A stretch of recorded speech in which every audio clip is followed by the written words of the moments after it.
नमः सिद्धेभ्यः। नमो अरिहन्ताणं नमो सिद्धाणं नमो आयर्याणं नमो वज्झायाणं नमो लोये सव्साहुणम्। पंच परमेष्टि भगवान की जय। द्वादशांग जिनवाणी माता की जय।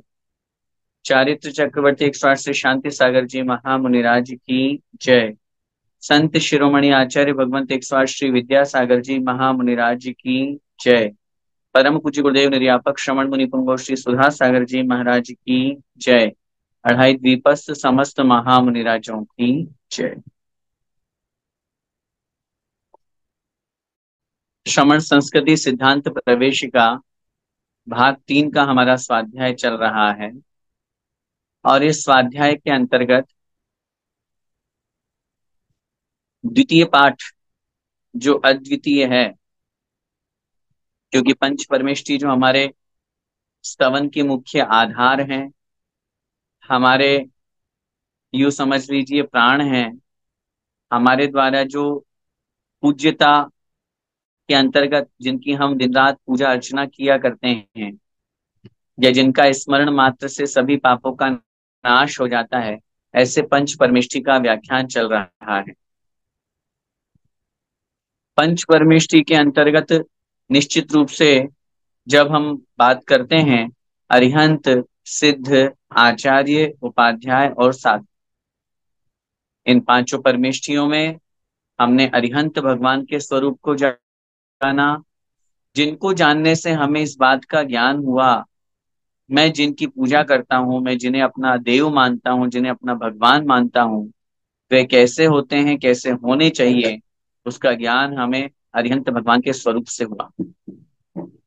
सिद्धों को जानने के बाद में हमने जाना कि उनमें अनंतानंत गुण में जो 8 गुण मुख्य हैं, 8 गुण प्रधान है, वो कैसे हैं, किस प्रकार के हैं, ये विषय अपन ने सिद्धों के 8 गुणों को, मूल गुणों को जानने से अपन के पास में आया।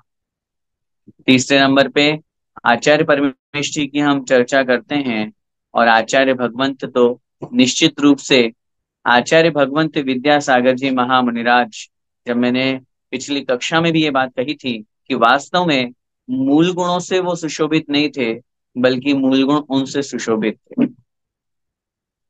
आचार्य पद से वे सुशोभित नहीं थे, बल्कि आचार्य पद उनसे सुशोभित हो रहा था कि मैं कोई अच्छी चर्या करने वाला, आगम के अपेक्षा आगम के अनुसार सही और वास्तविक जो आचार्य पद है, वो आज आचार्य भगवंत के पास में उन्होंने जो चर्या का पालन करके दुनिया को दिखाया, वास्तव में आज आचार्य श्री इतना नाम बोलते ही हमें सिर्फ और सिर्फ आचार्य भगवंत विद्यासागर जी महामुनिराज स्मरण में आते हैं। यह उनके आचार्य भगवंत के 36 मूल गुणों का पालन करने का, आचार्य ज्ञान सागर महाराज ने जो संस्कार दिया, उसका सुपरिणाम है।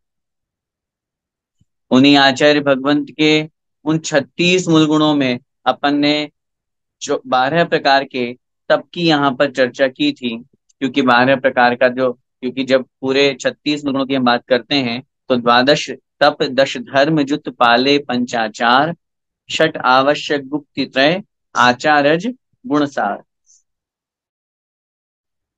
अर्थात जो 12 तप, 10 धर्म, पंचाचार, षट आवश्यक और 3 गुप्ती, इनका पालन करते हैं, ये 36 मूलगुण हुआ करते हैं, जिससे हम उन्हें आचार्य कहते हैं। पिछली कक्षा में हमने 12 तपों की चर्चा स्पष्ट रूप से यहाँ पर रखी थी, जो हमें यह बात बता रहा है, यह 12 तप का स्वरूप हमें यह कह रहा है, मुनि महाराज अपनी चर्या का पालन करते हुए आचार्य महाराज किस प्रकार अपनी आत्मा को तप की ओर अग्रसर करते हैं।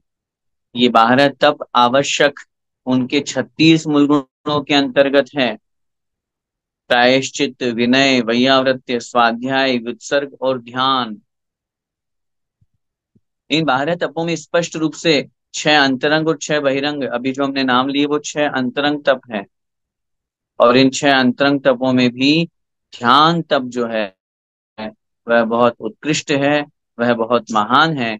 उसी के द्वारा कर्मों की निर्जरा का कथन होता है, उसी के द्वारा कर्मों की निर्जरा होती है। इसलिए ऐसे उस महान तप के द्वारा वे अपनी आत्मा को परमात्मा बनाने की तैयारी करते हैं। एक एक मूल गुण, एक एक गुण देखिए आचार्य श्री में किस प्रकार समाहित है। आचार्य भगवंत के मूल गुणों की चर्चा हम कर रहे हैं। ये मत समझिए कि आचार्य महाराज सिर्फ दूसरों को ही प्रायश्चित देते हैं। अगर उनसे भी कोई गलती होती है, उनसे भी कोई अपराध होता है, तो वो स्वयं भी उस अपराध को स्वीकार करते हुए आगम के अनुसार प्रायश्चित विधि विधान वाले जो ग्रंथ हैं उनके अनुसार प्रायश्चित ग्रहण करते हैं दोष का परिहार करने के।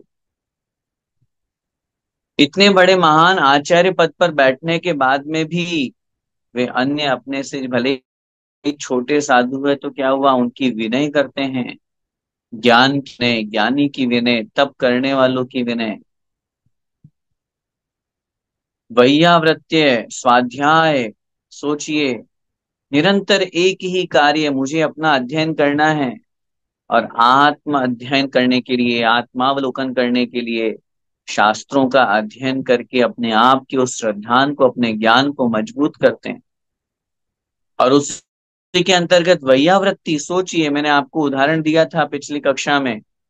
वैयावृत्ति दिखने में लग रहा है कि ये तो बाह्य तप होना चाहिए, लेकिन जब तक हम सामने वाले के प्रति झुकेंगे नहीं, सामने वाले के प्रति समर्पण का भाव नहीं आएगा, अपने आप को लघु बनाने का भाव नहीं आएगा, तो वैयावृत्ति नहीं हो सकती। इसलिए ये अंतरंग तप है।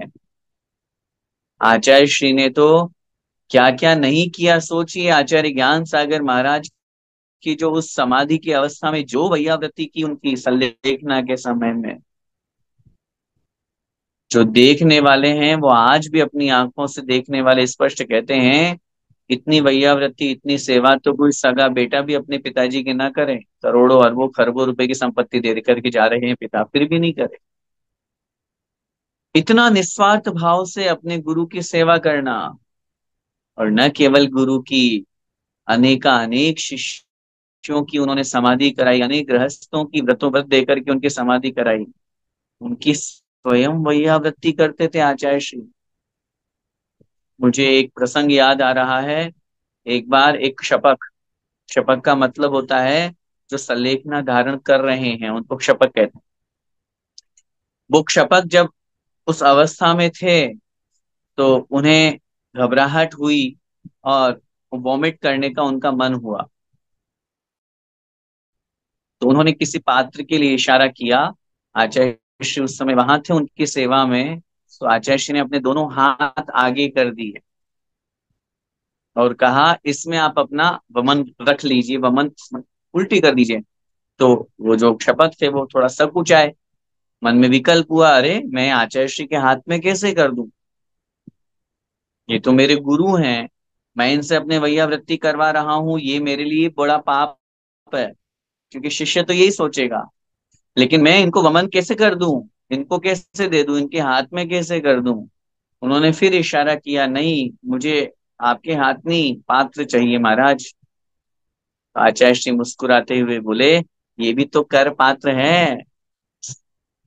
देखना, कर पात्र का मतलब क्या होता है, हाथों का ही जिन्होंने अपना पात्र बना, आहार लेते हैं तो मुनि महाराज क्या करते हैं, अलग से कोई कटोरा कोई पात्र तो लेते नहीं, अब हाथों को ही वो अपना पात्र बना लेते हैं। तो आचार्य श्री ने बोला, ये भी तो कर पात्र है, अभी अब विचार मत करो, इसी कर पात्र में वमन कर दो। अब क्या करे, उनको हो रहा था तो कर दिया उन्होंने वमन। आचार्य श्री ने लिया, फिर करके आए, हस्त प्रक्षालन किया। सोचिए, विचार कीजिए, कितना उत्कृष्ट उदाहरण वैयावृत्ति का आचार्य श्री के अंदर। ये सब गुण जब पढ़ते हैं, मूल गुण जब पढ़ते हैं, तो साक्षात जीवंत दर्शन आचार्य भगवंत के हुआ करते हैं। आगे बढ़ते हैं। 12 तपों के बाद में 10 धर्म हुआ करते हैं, जिनका पालन आचार्य परमेष्ठी किया करते हैं। पेज नंबर 5 पर 10 धर्म लिखा हुआ है। जो प्राणियों को संसार से छुड़ाकर उत्तम सुख प्राप्त कराता है वह धर्म कहलाता है। धर्म के 10 भेद हैं। संसार दुःखतः सत्वान यो धरत्युत्तमे सुखे। धर्म किसे कहते हैं? जो संसार के दुखों से निकाल करके आत्मा को उत्तम सुख प्राप्त कराता है, आत्मा को परमात्मा के मार्ग पर लेकर के जाता है। क्योंकि दुखों से निवृत्ति होने का नाम ही तो मोक्ष है, दुखों से छूट जाने का नाम ही तो मोक्ष है। इस प्रकार धर्म 10 प्रकार के होते हैं। उत्तम क्षमा, उत्तम मार्दव, उत्तम आर्जव, उत्तम शौच, उत्तम सत्य, उत्तम संयम, उत्तम तप, उत्तम त्याग, उत्तम आकिंचन्य और उत्तम ब्रह्मचर्य तप। इस तरह से इन 10 धर्मों का पालन आचार्य परमेष्ठी किया करते हैं। क्योंकि आप सब लोग इन 10 धर्मों को बहुत बार सुनते रहे हैं। हर वर्ष 10 लक्षण धर्म में, 10 लक्षण पर्व के समय में जो पंडित जी, विद्वान या फिर कोई त्यागी व्रती मुनि महाराज, आरिका माता जी या और कोई भी जो प्रवचन देते हैं, उन विषयों को भी आपने सुना है। और पिछली कक्षा में भी, मतलब पिछले जो भाग 2 था, उसमें भी 10 धर्मों का व्याख्यान आया था। इसलिए हम यहाँ पर अभी संक्षेप में ही इनको, यहाँ जो लिखा हुआ है, उत्तम क्षमा धर्म, क्रोध के कारण उपस्थित रहते हुए भी क्रोध नहीं करना, क्रोध के कारण उपस्थित होने पर भी, सबसे महत्वपूर्ण बात क्या है, होने पर भी, नहीं है तो अलग बात है, लेकिन उपस्थित है, कारण आप क्रोध कर सकते हैं, शक्ति है क्रोध करने की, सामने वाले को दबा सकते हैं, सामने वाले को अपने गुस्से का प्रभाव दिखा सकते हैं, लेकिन उसके बावजूद भी क्रोध नहीं करना, इसका नाम है उत्तम क्षमा धर्म। सोचिए, हमें बहुत निमित्त मिल रहे हैं गुस्सा करने के। जैसे हम गृहस्थी में, समाज में रहते हैं, रिलेशन वगैरह, कितने एम्प्लॉय के साथ में सर्विस कहीं भी कर रहे हैं, कितने प्रकार के हमारे मन में विकल्प हो जाता है और हम तुरंत रिप्लाई कर देते। देखो हमारे गुरुओं को, आचार्य श्री एक बार रामटेक में थे, उनके खिलाफ, उनके प्रवचनों और या उनकी बातों के खिलाफ किसी ने एक पुस्तक भेजी जिसमें उनके बारे में बहुत कुछ लिखा था। एक मुनि महाराज ने ले जाकर के आचार्य श्री की टेबल पे वह बुक रखी। महाराज जी को कहा, महाराज जी देखो ये कैसी बुक है, हमें इसका रिप्लाई करना चाहिए, हमें उनको जवाब देना चाहिए कि ऐसा नहीं है, आप गलत ग्रहण कर रहे हैं। तो आचार्य श्री ने कहा, इसको रखे रहने दो। 3 दिन बाद जब मुनि महाराज वापस आए तो उन्होंने पूछा, महाराज जी आपने ये पुस्तक पढ़ी? बोले हाँ पढ़ी तो है। फिर अब क्या करना है? नहीं, कोई रिप्लाई नहीं देना। महाराज इसमें कितनी उल्टी सीधी बातें लिखी है आपके बारे में। ठीक है, वो मुझे ऐसा मानता है, लेकिन उसके मानने से थोड़ी ना मैं ऐसा हो जाऊंगा। सोचो, आचार्य श्री की कितनी उत्कृष्ट सोच थी। अन्य कोई दूसरा व्यक्ति या हमारे खिलाफ अगर कोई एक लाइन भी लिख देता है मैसेज में, तो हम कितने भड़क जाते हैं, हमें कितना गुस्सा आ जाता है, हम कितना क्रोध करते हैं। क्षमा भाव हमारे अंदर नहीं आ पाता। आचार्य श्री के लिए पूरी किताब लिख करके सामने वाला भेज रहा है, तो भी वो उत्तम क्षमा धर्म का धारण कर रहे हैं, क्रोध को रोक रहे हैं, क्रोध को कंट्रोल कर रहे हैं। इसका नाम है उत्तम क्षमा धर्म। दूसरा है उत्तम मार्दव, उत्तम कुल, विद्या, बल आदि का घमंड नहीं करना। इतने बड़े महान आचार्य होने के बावजूद भी जमीन पर बैठते थे। हमको थोड़ा सा ज्ञान क्या हो जाता है, थोड़ा सा स्टेटस क्या मिल जाता है, आगे पीछे बॉडीगार्ड है, ड्राइवर ही गेट खोलेगा तभी उतरेंगे गाड़ी से। हम्म। और स्टेटस मेंटेन करने के लिए क्या क्या नहीं करते। सामने वाले से बात करनी हो तो भैया पहले अपॉइंटमेंट तो लो। यहाँ स्थिति क्या है, इतना ज्ञान, इतनी चर्या, इतना नाम होने के बावजूद भी जिनके सामने प्रधानमंत्री तक आ रहे हैं, राष्ट्रपति आ रहे हैं, गृह मंत्री, कौन नहीं आया ये बताओ। अच्छा ये बताओ, अपन को छोटा सा कोई अवार्ड मिलता है, अपन कैसा उसको सजा के रखते हैं? सरकार से अपन को कोई उपाधि मिली या कुछ भी मिला, अपन कितनी कितना उसको वो करके रखते हैं। आचार्य श्री के पास मोदी जी इतनी बार गए। आपने तो, जितने लोग यहाँ पर बैठे हैं सब आचार्य श्री के दर्शन किए हुए हैं। मोदी जी हैं या कोई भी हैं, प्रधानमंत्री, गृह मंत्री, रक्षा मंत्री, कोई भी है, जितने भी नेता है, अगर कलेक्शन करेंगे तो बहुत सारे निकल आएंगे, कम से कम 150 फोटो तो निकल आएंगे। आचार्य श्री ने कभी अपने कक्ष में जहां वो रुकते हैं, जहां उनका चातुर्मास होता है, वहां पर कभी ऐसे होर्डिंग नहीं लगवाए।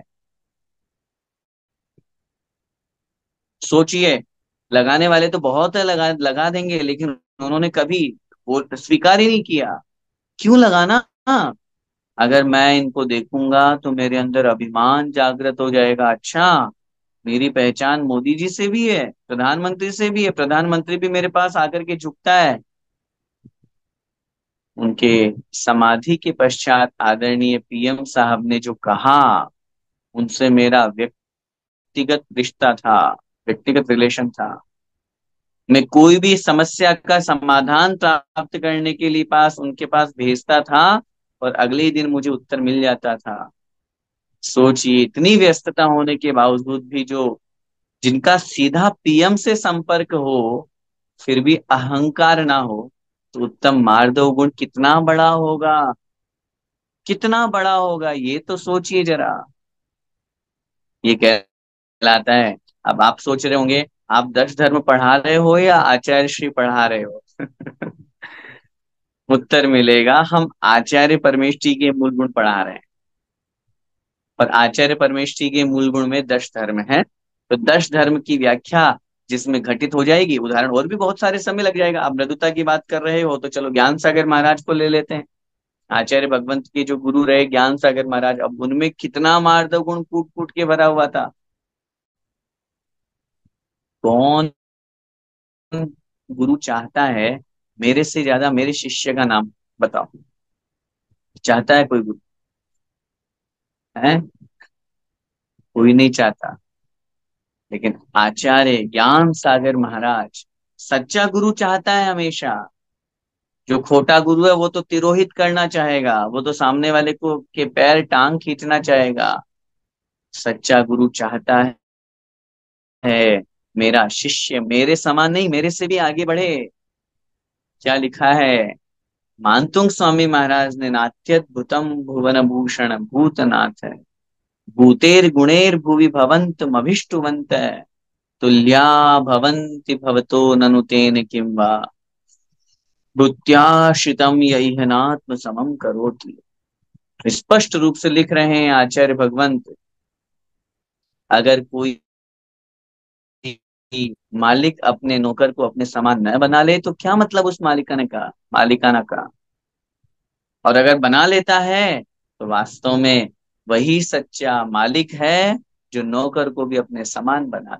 वही सच्चा भगवान है, जो भक्त को भी अपने समान बना ले। वही सच्चा गुरु है, जो शिष्य को भी अपने समान बना।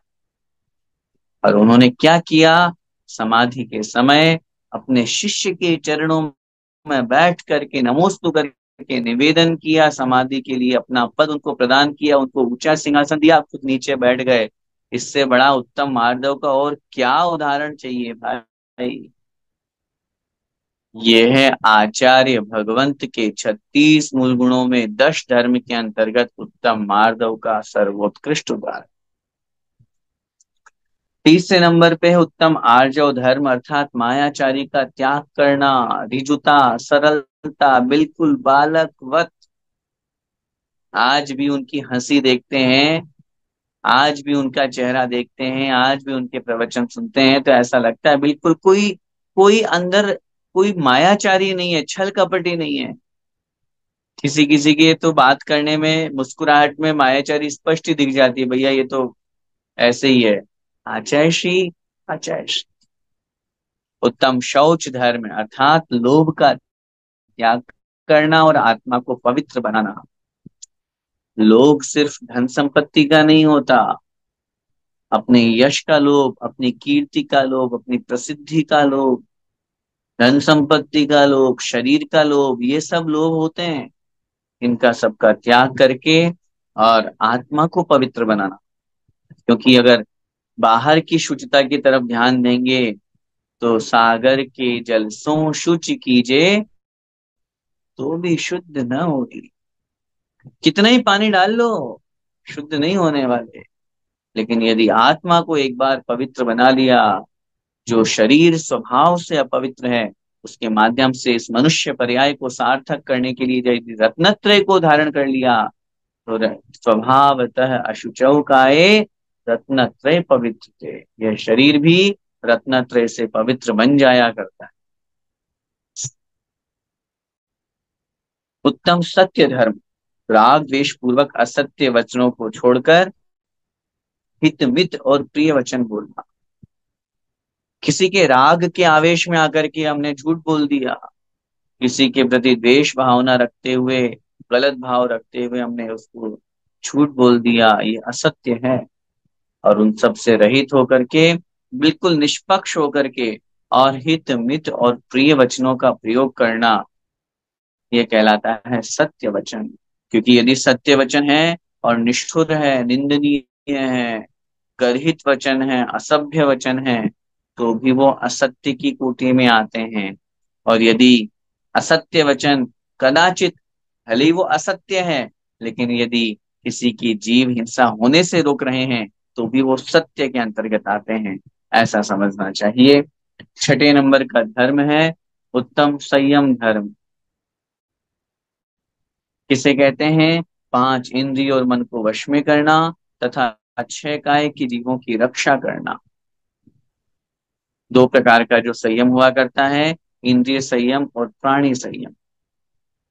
जहां पांच इंद्रिय और मन एक हमारे एक ऐसे शरीर को और आत्मा को संबंध बनाए रखने के लिए चिन्ह है। इन इंद्रियों के माध्यम से हम ज्ञान प्राप्त करते हैं, मन के माध्यम से चिंतन करते हैं, लेकिन इनको वश में करना। क्योंकि ये पांच इंद्रिय और मन ही है जो हमें संसार में परिभ्रमण कराने में निमित्त बनते हैं। सुंदर रूप देख करके आंख देखना चाहती है, आंखों की इच्छा है मैं देखूं, लेकिन आत्मा ने उसमें कंट्रोल कर लिया, नहीं मैं नहीं देखूंगा, आंख बंद कर ली। मन जा रहा है बार बार अशुभ की तरफ विचार करने के लिए, गलत विचार करने के लिए, गलत भावना आ रही है किसी के मारने के प्रति, किसी का अशुभ होने के प्रति, किसी का गलत सोचने के प्रति। वही तुरंत हमने कंट्रोल कर लिया, नहीं मुझे अशुभ नहीं सोचना, मुझे अशुभ नहीं बोलना, मुझे अशुभ नहीं देखना, मुझे अशुभ नहीं सुनना, वश में कर लिया।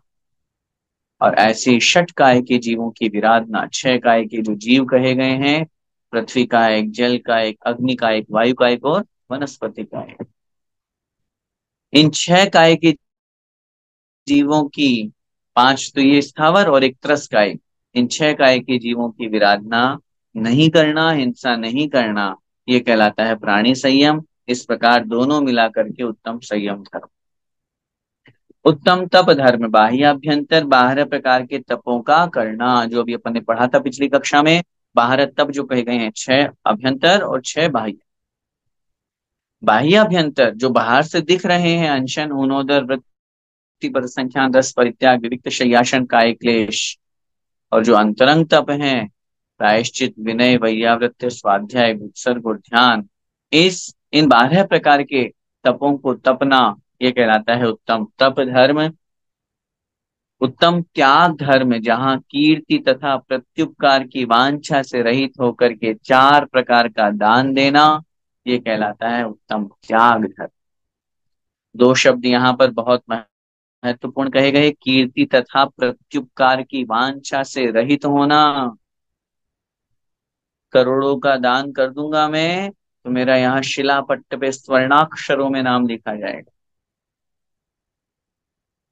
अगर हम अपनी प्रसिद्धि चाहते हैं, यदि हम अपना नाम चाहते हैं, नाम पद प्रसिद्धि की यदि हमारे अंदर कामना है, इच्छा है, प्रत्युपकार की वांछा है, मैं इसका हेल्प कर रहा हूं तो भविष्य में ये भी मेरी हेल्प करे, मेरी सहायता करे, इस प्रकार का भाव, इस तरह का परिणाम यदि हमारा हो रहा है, होता है, तो यह मान करके चलिएगा सच्चा दान नहीं है। उसकी वांछा से रहित होकर के, अरे जब एक ये कहा जाता है कि इस हाथ से दो, तो इस हाथ को भी पता नहीं चलना चाहिए, और हम ढिंडोरा पीट पीट करके पूरी दुनिया को बताएं, ये कौन सा तरीका है। हाँ, हाँ, जो दान ले रहे हैं, कमेटी है, कोई संस्था है, उनको ये चाहिए कि वो सामने वाले का बहुमान करने के लिए उनका जो आपको नाम लिखना है, कहीं आपको देना है, ताकि अन्य लोगों को प्रेरणा मिले इस भावना से, वो उनका कर्तव्य है। आपके मन में भाव नहीं आना चाहिए, हमारे मन में नहीं आना चाहिए कि मेरा नाम क्यों नहीं लिखा।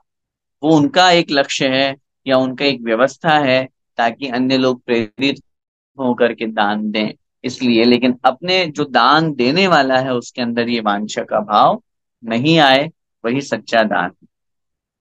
उत्तम आकिंचन्य धर्म, पर पदार्थों में ममत्व रूप परिणामों का त्याग करना उत्तम आकिंचन्य धर्म है। जब ये पदार्थ मेरा है ही नहीं है, तो मैं क्यों इसके प्रति मोह कर रहा हूं। मूर्छा परिग्रह है, ममत्व परिणाम का नाम परिग्रह है। जहां वस्तु को मेरापन, मेरा भाव माना जाता है, ये वस्तु मेरी है, क्यों। कुछ भी नहीं है तेरा, सिर्फ 2 गज जमीन तेरी, मिल जाए वो भी तुझको, ये भी नहीं जरूरी। क्या है मेरा, मैं क्या लेकर के आया था और क्या लेकर के जाऊंगा। यहां से लिया और यही छोड़ जाऊंगा। फिर मैं किस बात पे वस्तुओं को अपना मान रहा हूँ, मेरा ये मेरी वस्तु, ये मेरा मकान, ये मेरी धन संपत्ति, ये मेरा मोबाइल, ये मेरा, ये स्त्री पुत्र मकान। आचार्य भगवंत पूज्यपाद स्वामी महाराज तो इष्टोपदेश में बहुत स्पष्ट लिख रहे हैं, वपुर गृहम धनम दारहा, पुत्रा मित्राणि शत्रवः, सर्वधान्य स्वभावानि, मूढ़ स्वानि प्रपद्यते। स्पष्ट रूप से दिख रहा है, ये शरीर अलग है, धन संपत्ति अलग है, स्त्री पुत्र मकान शत्रु आदि सब अलग है, सब अलग है। सर्वथा अन्य स्वभावानी, पूर्ण रूप से ये अन्य स्वभाव वाले, इनका स्वभाव अलग है, मेरी आत्मा का स्वभाव अलग है। लेकिन मूढ़ है, जो मूर्ख होता है, अज्ञानी होता है, स्वानी प्रपद्यते, इन सबको अपना मानता है। अपन सब मूर्ख ही तो हैं, अपन सब अज्ञानी तो हैं। जब तक इनको अपना मानते रहेंगे, तब तक हम सब अज्ञानी की कोटि में आएंगे। इसलिए इनके प्रति ममत्व का त्याग करना उत्तम आकिंचन है। और अंतिम 10वां धर्म है उत्तम ब्रह्मचर्य धर्म। स्त्री मात्र का त्याग कर आत्मा के शुद्ध स्वरूप में लीन होना, ये कहलाता है उत्तम ब्रह्मचर्य धर्म। जहां पर किसी भी स्त्री के प्रति, चाहे वो स्व स्त्री हो, पर स्त्री के बारे में तो सोचने का सवाल ही नहीं। संसार की जितनी भी स्त्रियां हैं, 18,000 शील व्रतों का पालन करने का भाव रखते हुए, सबका त्याग करके ब्रह्मणि आत्मनि चरति इति ब्रह्मचर्य, जहां आत्मा में लीन हुआ जाता है, उसका नाम ब्रह्मचर्य धर्म है।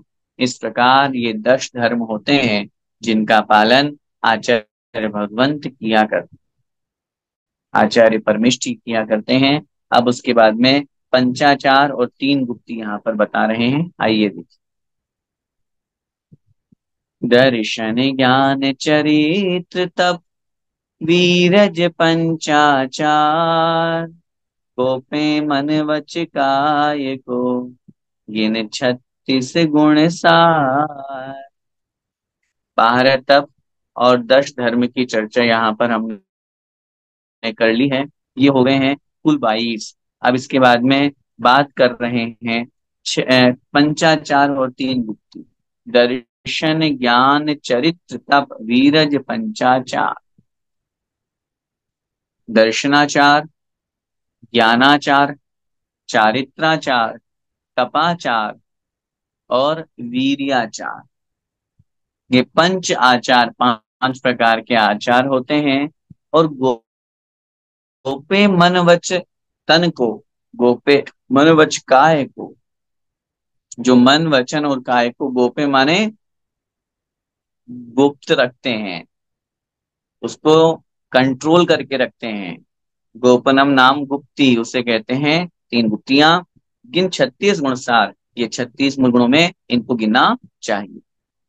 अब यहाँ सबसे पहले पंचाचार को बता रहे हैं। पंचाचार किसे कहते हैं?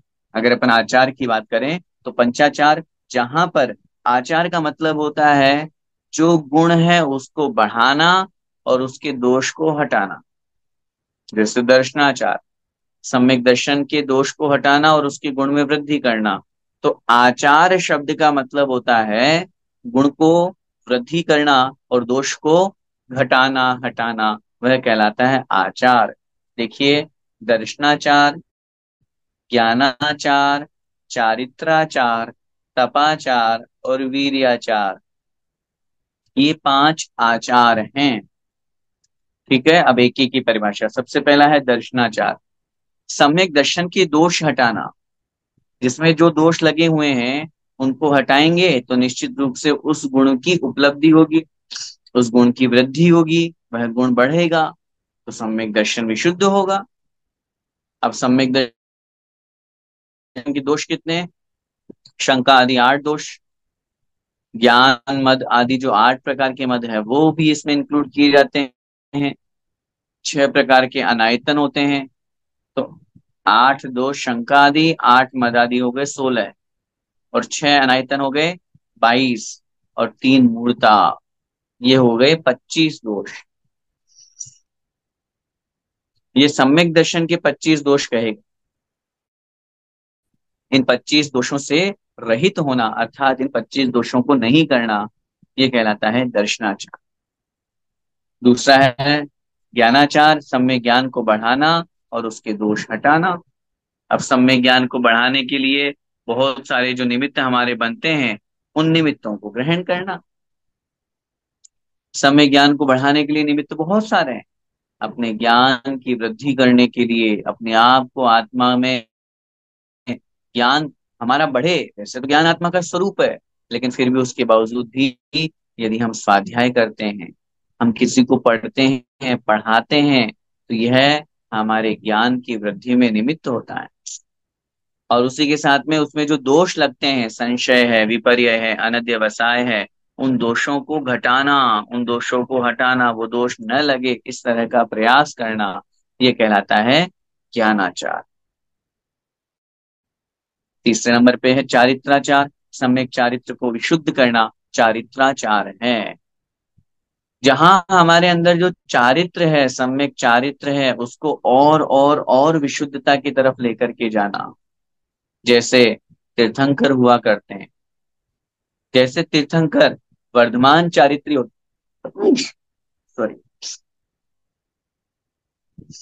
जैसे तीर्थंकर वर्धमान चारित्री होते हैं। उदाहरण मात्र समझना, जैसे तीर्थंकर वर्धमान चारित्री होते हैं, उनका चारित्र निरंतर वृद्धि को प्राप्त होता रहता है।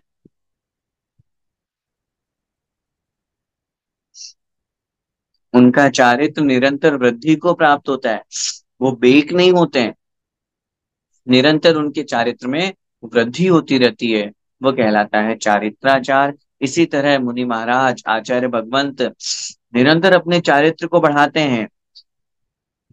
ऐसा नहीं है चारित्र में दोष लगाए या चारित्र में शिथिलता ले आए, नहीं, दिन प्रतिदिन जैसे चारित्र में वृद्धि करने का मतलब है सामयिक कर रहे हैं। और सामयिक कहा गया है मिनिमम 2 घड़ी करो, तो क्यों 2 घड़ी करो, 3 घड़ी और 4 घड़ी में मन लग रहा है तो और ज्यादा करो। तो अपने चारित्र को बढ़ाते हैं। आचार्य श्री के लिए तो कितने सारे उदाहरण मिल जाएंगे। आचार्य श्री जब केशलोच करते थे तो हमेशा उत्कृष्ट चर्या का पालन करते हैं आचार्य श्री।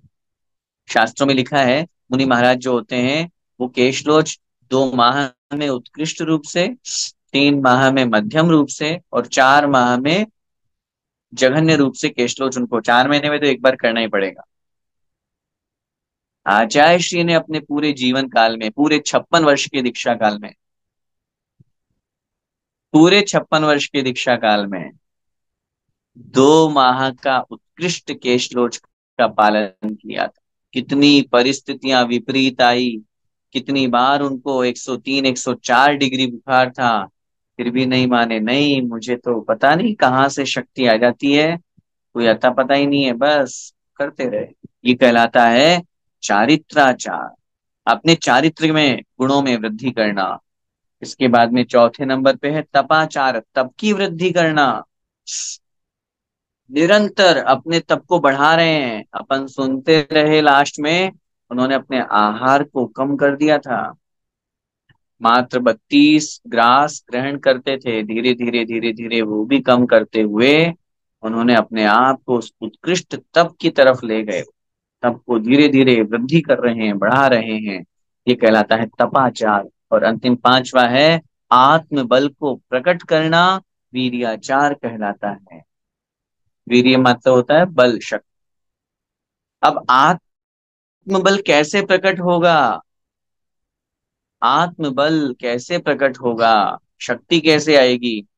है सेल्फ पावर जिसको अपन बोलते हैं, वह तप के माध्यम से, ध्यान के माध्यम से, अपनी चर्या के माध्यम से, अपने प्रवचन के माध्यम से, अपने ज्ञान के माध्यम से अपने आप ही उनका वह आत्मबल आगे बढ़ता है। और उसी की बल के कारण से वो वास्तविक जो अनंत बल है, अनंत वीर्य है, इसको प्राप्त कर लेते हैं। ये होते हैं आचार्य भगवंत के पांच आचार, पंचाचार। अब इसके साथ में तीन गुप्ती भी दी हुई है, लेकिन आपकी पुस्तक में उन तीन गुप्ती की परिभाषा और यहाँ पर उनका कथन नहीं किया है, लेकिन अपन समझ लेते हैं। गुप्ती किसे कहते हैं? तो आचार्य उमा स्वामी महाराज ने लिखा है सम्यक योग निग्रह गुप्ती। सम्यक योग अर्थात अच्छी प्रकार से अपने योगों को वश में करना। योग कौन? मन, वचन और काय। इन तीनों योगों को अपने वश में करने का नाम गुप्ती है। और गुप्ती का पालन मुनि महाराज बहुत अच्छे से करते हैं, आचार्य भगवान। देखो ना आचार्य श्री ने अपने वचनों को कितना वश में किया। बोलते ही नहीं थे, बहुत कम। और जो बहुत थोड़ा बोलते थे वो इतना इतना इतना महत्वपूर्ण होता था कि फिर कहना ही क्या। एक बार किसी ने आचार्य श्री से कहा, भगवान आपने हाइकू लिख दिए इतने सारे। अब हाइकू कितने आप समझते ना? हाइकू 5 7 5। हाइकू एक जापानी कविता है जिसमें पहले लाइन में 5 अक्षर, दूसरे में 7 अक्षर और तीसरी लाइन में 5 अक्षर होने चाहिए बस। तो एक कविता हो गई। आचार्य श्री ने हाइकू लिखे। तो किसी ने कहा, आचार्य श्री आपने हाइकू लिखे हैं तो इनका भाव, इनका अर्थ भी तो समझाओ। तो आचार्य श्री ने कहा, शब्द हमारे, भाव आपके। क्या बोले? शब्द हमारे, भाव आपके। क्योंकि एक हाइकू का एक अर्थ नहीं निकाला जा सकता, जितने निकालना चाहो उतने अर्थ निकाल लो। जैसे तत्वार सूत्र आचार्य उमा स्वामी महाराज ने लिखी ना, अब उसकी कितनी सारी टीकाएं हुई। सर्वार्थ सिद्धि भी टीका हुई, लेकिन नहीं चला उससे काम, तो राजवार्तिक लिख दिया आचार्य अक्लांत स्वामी महाराज ने। उन्हें भी कुछ लगा मुझे और डिस्क्रिप्शन करना है, तो श्लोक वार्तिक लिख दिया आचार्य विद्यानंद स्वामी महाराज ने। तो ये ऐसे ही हाइकू है। आचार्य ने हाइकू बोले, शब्द बहुत थोड़े बोलते थे लेकिन उनका अर्थ बहुत गहरा। मन को वश में करके रखे। सोचिए, सब कुछ त्याग कर दिए उन्होंने। इन सब चीजों को त्याग करने के लिए मन का कंट्रोल होना जरूरी है। मन यदि वश में नहीं होगा, मन कंट्रोल नहीं होगा, तो त्याग कैसे कर पाएंगे? ऐसे ही शरीर को वश में करना, क्योंकि बिना शरीर के धर्म नहीं हो पाता। शरीर माध्यम खलु धर्म साधनम। धर्म करने का यह शरीर सबसे पहला साधन है, इसलिए उसके द्वारा यह होता है। इस प्रकार मन को भी वश में, वचन को भी वश में और काय को भी वश में करना, ये कहलाता है 3 प्रकार की गुप्त। अब इसके बाद में ये हो गए 30। ठीक है, 5 और 3 8, 8 और 10 धर्म 18 और 12 तप, ये हो गए 18 और 12 30। अब 36 गुणों में बचते हैं 6 आवश्यक। आइए देखते हैं। समता धर बंधन करे, नाना थुति बनाए, प्रत्याख्यान प्रतिक्रमण कायोत्सर्ग लगा। आचार्य भगवंत 6 आवश्यकों का पालन कैसे करते हैं? समता धर, समता को धारण करते हैं। पहला आवश्यक है समता। दूसरा वंदन करे अर्थात वंदना, नाना स्तुति बनाए, नाना अनेक प्रकार की स्तुति बनाते हैं। तीसरे नंबर पे आता है स्तुति। चौथा है प्रत्याख्यान। फिर पांचवा प्रतिक्रमण। और छठा कायोत्सर्ग लगाए, अर्थात कायोत्सर्ग लगाते हैं कर्म। इस तरह से आचार्य भगवंत जो होते हैं वो इन 6 आवश्यकों का भी पालन किया करते। अब देखिए, सबसे पहला पहले आवश्यक किसे कहते हैं? प्रतिदिन करने योग्य जरूरी कार्यों को आवश्यक कहते हैं। कंपलसरी से कंपलसरी है, करना ही पड़ेगा, इसको कहते हैं आवश्यक। समता, वंदना, स्तुति, प्रतिक्रमण, प्रत्याख्यान और कायोत्सर्ग, ये 6 आवश्यक हो। अब सबसे पहला है समता। समस्त जीवों से समता भाव, समता आवश्यक कहलाती। सामायिक भी इसको बोल देते हैं, लेकिन सामायिक ये वाली सामायिक नहीं है जो मुनि महाराज सामायिक करते हैं ना, 2 घड़ी 3 घड़ी 48 मिनट या उससे ज्यादा चिंतन कर रहे हैं, वो सामायिक नहीं। समता भाव, प्रत्येक जीव के प्रति समत्व भाव, अच्छे परिणाम, न राग न द्वेष। जहां अरिमित्र महल मसान कंचन, कांच निंदन तुतिकरण, अर्घावतारण असि प्रहारण में सदा समता धरण। ये नहीं कि अमीर अमीर की चौके में आहार करने चला जाता हूँ, वहां खूब अच्छा माल मिलेगा, और गरीब की तरफ देखो भी नहीं। ऐसा किया कभी आचार्य श्री ने? नहीं किया, कभी नहीं किया। लोग अगर उन्हें गलत सोचते हैं तो वो लोगों की गलत सोच है, क्योंकि ऐसे ऐसे लोगों की झोपड़ी में भी आचार्य श्री गए हैं जहां पर 2 वृद्ध दंपत्ति रहते हैं, जिनके पास में बहुत ज्यादा भोजन नहीं है, खुद के लिए बनाया है, लेकिन आचार्य श्री पड़गान हो गया, उसमें से भी थोड़ा सा खा के आ गए ताकि वो भी खा ले, और आचार्य श्री का भी उन्होंने पड़गान करके उनको भी आहार करा। समता भाव, कैसे भी विषम परिस्थिति आ जाए तो भी अपने आप को राग द्वेष से दूर रख करके, धैर्य को धारण करके, समता परिणाम को अपने अंदर धारण करते हैं। यह कहलाता है समत्व भाव, समता आवश्यक। दूसरा है वंदना। किसी एक तीर्थंकर अथवा सिद्ध आचार्य उपाध्याय तथा साधु परमेष्ठी का गुणगान करना, यह कहलाता है वंदना। किसी एक का, 2 शब्द भी यहाँ आ रहे हैं, वंदना और स्तुति, इन दोनों में यही अंतर है। वंदना में किसी एक का किया जाता है और स्तुति समूह में की जाती है। जैसे वंदना की यहाँ पर इन्होंने बात करी किसी एक तीर्थंकर का।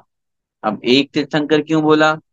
24 तीर्थंकर की एक साथ अगर वंदना करेंगे तो फिर वो वंदना नहीं होगी, वो स्तुति के अंतर्गत चलेगी। ऐसे सिद्ध आचार्य, सिद्ध इन्होंने लिखा सिद्ध आचार्य उपाध्याय साधु परमेष्ठी का गुणगान करना। अब तीर्थंकर का करो या अरिहंत का करो? मन में प्रश्न आ सकता है कि अरिहंत का नाम क्यों नहीं लिखा, तीर्थंकर का लिख दिया ना, इसलिए उसी में अरिहंत समाहित होगा। अरिहंत के भी अगर किसी एक अरिहंत का, जैसे रामचंद्र जी जो मोक्षगामी है, मोक्ष गए हैं, ऐसे एक किसी का भी यदि हम गुणगान कर रहे हैं या उनकी स्तुति कर रहे हैं, भक्ति कर रहे हैं, वह कहलाती है वंदना।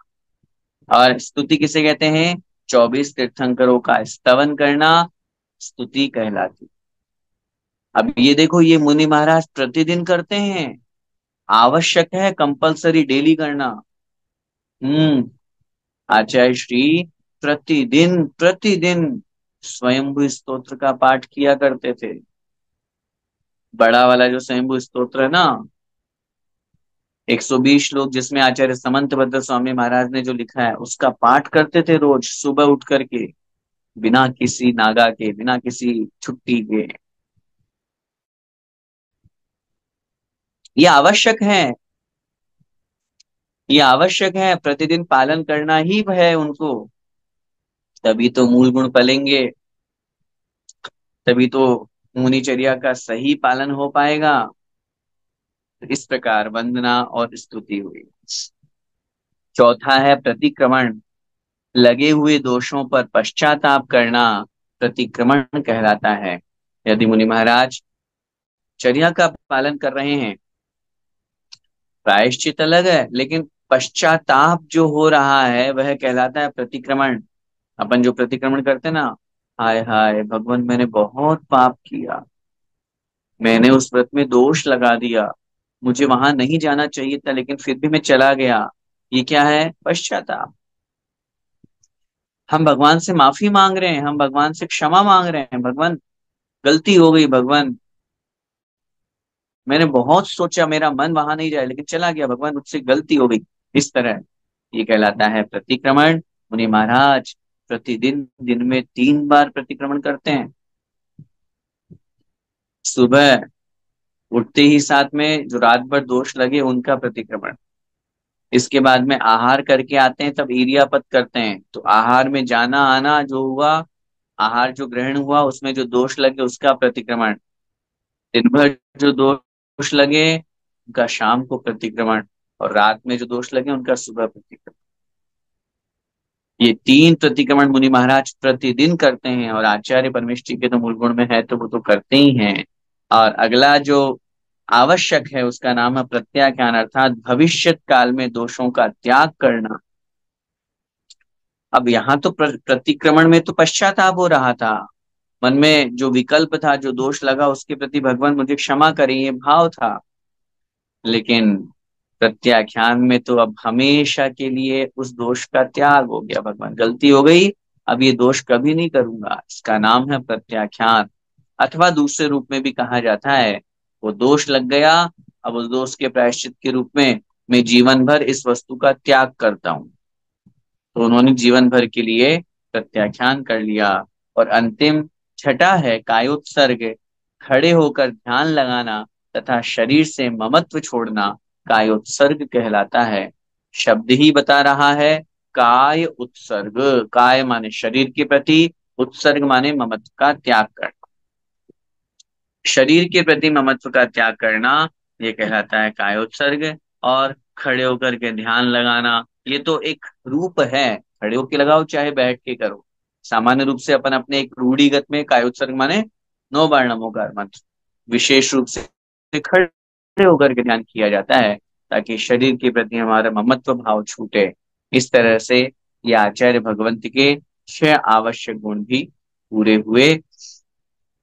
आचार्य भगवंत के, आचार्य परमेष्ठी के 36 मूल गुण हुआ करते हैं, जिसमें अपन ने 12 तप के बारे में पहले समझा था। आज की कक्षा में अपन ने 10 धर्म के बारे में समझा, पंचाचार के बारे में समझा, 3 गुप्तियों के बारे में समझा, और 6 आवश्यक के बारे में समझा। आचार्य भगवंत इन 36 मूल गुणों का पालन करते हुए कभी भी अपने अंदर 36 का आंकड़ा का भाव नहीं रखते। लड़ाई झगड़े का प्रतीक होता है ना 36, वैसा भाव उनका नहीं होता। वो तो इन 36 मूल गुणों का पालन करके पूरे विश्व से लड़ाई झगड़े को हटाने की बात करते हैं, पूरे विश्व में सुख शांति की मंगल कामना करते हैं। आचार्य भगवंत के ये 36 मूल गुण पढ़ने से हमें हमें तो आप लोगों को भी आई होगी निश्चित रूप से आचार्य श्री का जीवन चरित्र, आचार्य श्री की चर्या, आचार्य श्री बहुत याद आ रहे हैं, आए हैं, एक एक गुण उनमें घटित हो रहा है, एक एक जो मूल गुण है वो उनके अनुसार अपन ने उदाहरण के रूप में समझा।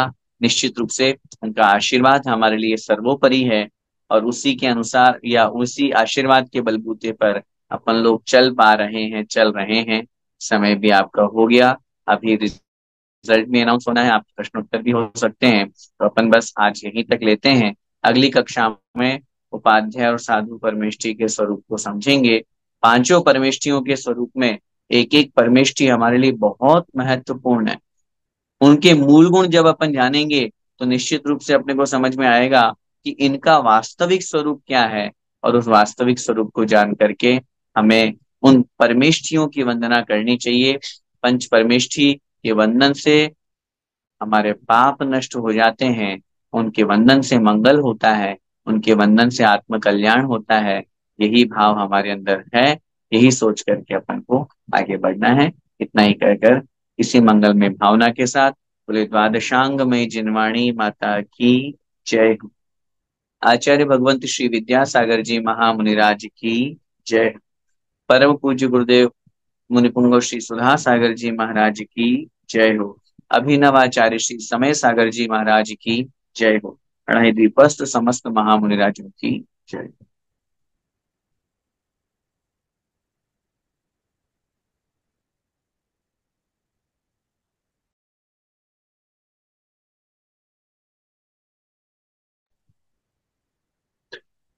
आप लोगों के बीच में जो क्विज अपने सामने आई थी उसका अनाउंस मैं यहाँ पर कर रहा हूँ। एक मिनट।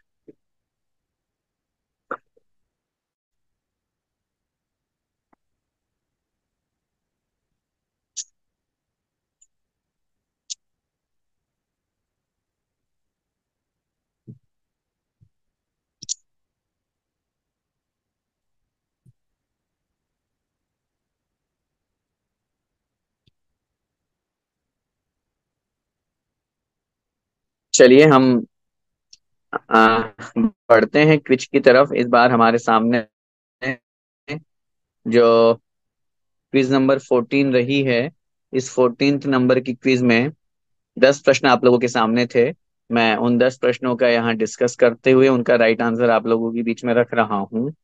सबसे पहला प्रश्न था, रत्न वृष्टि में कितने रत्न बरसते हैं? ऑप्शन ए उत्कृष्ट रूप से 12.5 करोड़ एवं जघन्य रूप से 12.5 लाख। बी उत्कृष्ट रूप से 12 करोड़ एवं जघन्य रूप से 12.5 लाख।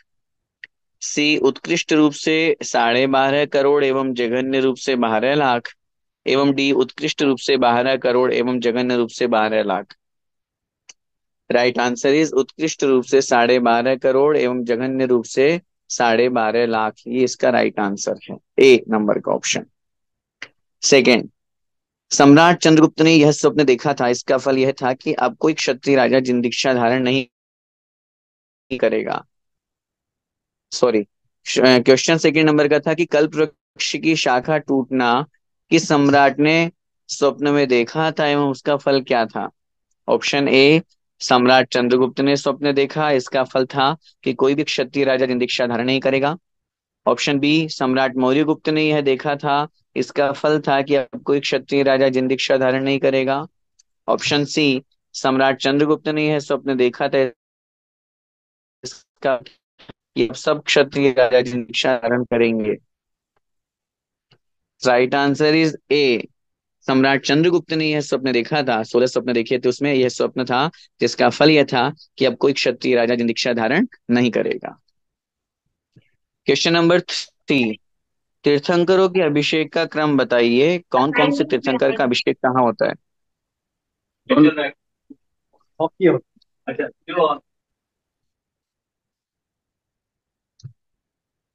हाँ, क्वेश्चन नंबर 3 अपना चल रहा है।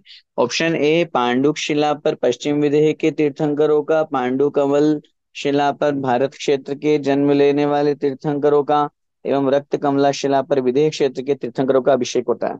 ऑप्शन बी पांडुक शिला पर भरत क्षेत्र में जन्म लेने वाले तीर्थंकरों का, पांडु कमला पर विदेह क्षेत्र में जन्म लेने वाले तीर्थंकरों का, रक्त कमला पर पश्चिम विदेह के तीर्थंकरों का अभिषेक होता है। ऑप्शन सी पांडुक शिला पर भरत क्षेत्र में जन्म लेने वाले तीर्थंकरों का, पांडु कमला पर पश्चिम विदेह वाले तीर्थंकरों का, एवं रक्त कमला शिला पर विदेह क्षेत्र के तीर्थंकरों का अभिषेक होता है। एंड ऑप्शन डी पांडुक शिला पर भरत क्षेत्र में जन्म लेने वाले तीर्थंकरों का, पांडु कमला पर पूर्व विदेह वाले क्षेत्र के तीर्थंकरों का, एवं रक्ता कमला शिला पर पश्चिम विदेह के तीर्थंकरों का अभिषेक होता है। इन चारों में से राइट आंसर है बी नंबर का ऑप्शन, पांडुक शिला पर भरत क्षेत्र में जन्म लेने वाले तीर्थंकरों का अभिषेक होता है। पांडु कमला पर विदेह क्षेत्र के तीर्थंकरों का अभिषेक हुआ करता है, एवं रक्ता कमला पर पश्चिम विदेह के तीर्थंकरों का अभिषेक हुआ करता है। इस तरह से पांडुक शिला, पांडु कमला, रक्ता शिला और रक्ता कमला, ये 4 शिलाएं हुआ करती है। जो हमारा पांडुक वन है सुमेरु पर्वत में सबसे ऊपर, वहां इस तरह अभिषेक की प्रक्रिया है। फोर्थ क्वेश्चन, वह कौन से तीर्थंकर है जिनकी पारणा या आहार में हमेशा रत्न वृष्टि हुई? अजितनाथ तीर्थंकर, पार्श्वनाथ तीर्थंकर, महावीर तीर्थंकर, या फिर शीतलनाथ जी तीर्थंकर? Right answer is Mahavir ji तीर्थंकर। अंतिम शासन नायक श्री महावीर स्वामी के साथ ऐसा हुआ। फिफ्थ क्वेश्चन, पुष्पोत्तर विमान से कौन कौन से तीर्थंकर गर्भ में आए? श्री आदिनाथ भगवान है अनंतनाथ जी, श्री श्रेयांसनाथ जी और अनंतनाथ जी, श्री श्रेयांसनाथ जी और आदिनाथ जी, श्री आदिनाथ जी और श्री महावीर जी। सही उत्तर है बी ऑप्शन, श्री श्रेयांसनाथ और अनंतनाथ। इनका पूर्व भव पुष्पोत्तर नामक विमान था। वह कौन से मुनि महाराज थे जो विवाह के एक दिन बाद ही दीक्षित हो गए थे? ए जम्बू स्वामी, बी कौशल्य मुनिराज, सी सुकुमार मुनिराज, या डी भद्रबाहु मुनिराज। सही उत्तर है ए जम्बू स्वामी मुनिराज। इनके बारे में अपन ने पढ़ा भी था, और भाग 2 में इनकी कहानी भी आई है, उनके बारे में अपन ने बहुत अच्छी तरह से समझ लिया था। क्वेश्चन नंबर 7, एक जीव में अधिकतम कितने ज्ञान हो सकते हैं? Option A 4, option B 3, option C 5, option D 2। सही उत्तर है ऑप्शन ए 4, क्योंकि आचार्य भगवंत उमा स्वामी महाराज ने तत्वार्थ सूत्र जी में लिखा है, एकादीनि भाज्यानि युगपदे कस्मिन्ना चतुर्भ्य। एक को आदि लेकर के विभाजन करने पर एक साथ एक जीव में अधिकतम 4 ज्ञान तक हो सकते हैं। केवल ज्ञान होने पर शेष ज्ञानों की कोई उपयोगिता नहीं रहती। प्रश्न संख्या 8, मन सहित जीवों को क्या कहते हैं? उत्तर, ऑप्शन ए संगी, ऑप्शन बी असंगी, या ऑप्शन डी सी इनमें से कोई नहीं। सही उत्तर है संगी, ए। क्वेश्चन नंबर 9, भ्रमर कितने इंद्रिय जीव है? 2, 4 या 3 इंद्रिय? सही उत्तर है 4 इंद्रिय। भौरे के स्पर्शन, रसना, घ्राण और चक्षु, ये चारों इंद्रियां पाई जाती है। क्वेश्चन नंबर 10, निस्सही का सही अर्थ क्या है? मुझे सारे काम करने हैं, मुझे घूमने जाना है, सभी काम मंदिर जी में करना है, या सारे सांसारिक कार्यों का निषेध? सही उत्तर है सभी सांसारिक कार्यों का निषेध, क्योंकि मंदिर जी में जा रहे हैं तो सभी विकल्प और सभी निषेध छोड़ करके अपन वहां पहुंचे, इस भावना के साथ में निश्चय ही बोला जाता है। इस तरह से क्विज नंबर 14 के ये 10 प्रश्नों का डिस्कस हमारा हुआ, और इन 10 प्रश्नों का जिन्होंने बिल्कुल सही उत्तर दिया है, 100% मार्क्स जिनके आए हैं, ऐसे 6 महानुभाव इस बार हमारे यहाँ हैं। क्योंकि इस बार थोड़े से क्वेश्चन टफ थे, इस वजह से कुछ लोगों के नाम कम हैं। मैं उन 6 महानुभावों को श्रमण संस्कृति जेसीसी परिवार की तरफ से बहुत बहुत शुभकामनाएं एवं बधाइयां देना चाहता हूं कि वीकली क्विज क्विज नंबर 14 में उन्होंने 100% मार्क्स प्राप्त किए हैं, 10/10। नाम अनाउंस कर रहा हूं, सोनिया जी जैन गाजियाबाद, जोरदार तालियों से इनका स्वागत कीजिए, अनुमोदना करें। श्रीमती अनुराधा जी जैन इम्फाल, श्रीमती नीलम जी जैन इम्फाल, भरत उमा रानी जी दोहा कतर से हमारे बीच में हैं, दिलीप जी जैन दुबई से, और सुमेर चंद जी जैन दुबई से। इस तरह से इन 6 महानुभावों ने इन 6 महानुभावों ने बहुत अच्छी प्रकार से 10 में से 10 अंक हासिल करके और इस प्रतियोगिता को यहाँ पर सफल बनाया है, और बहुत अच्छा इनका परिणाम, इन्होंने बहुत सुंदर तरीके से इस प्रतियोगिता को हासिल किया, सही बनाया। और मैं पुनः श्रमण संस्कृति जीसीसी परिवार की तरफ से इन 6 महानुभावों को क्विज नंबर 14 में 10 में से 10 अंक प्राप्त करने की बहुत बहुत बधाइयां, बहुत बहुत शुभकामनाएं प्रेषित करता हूं।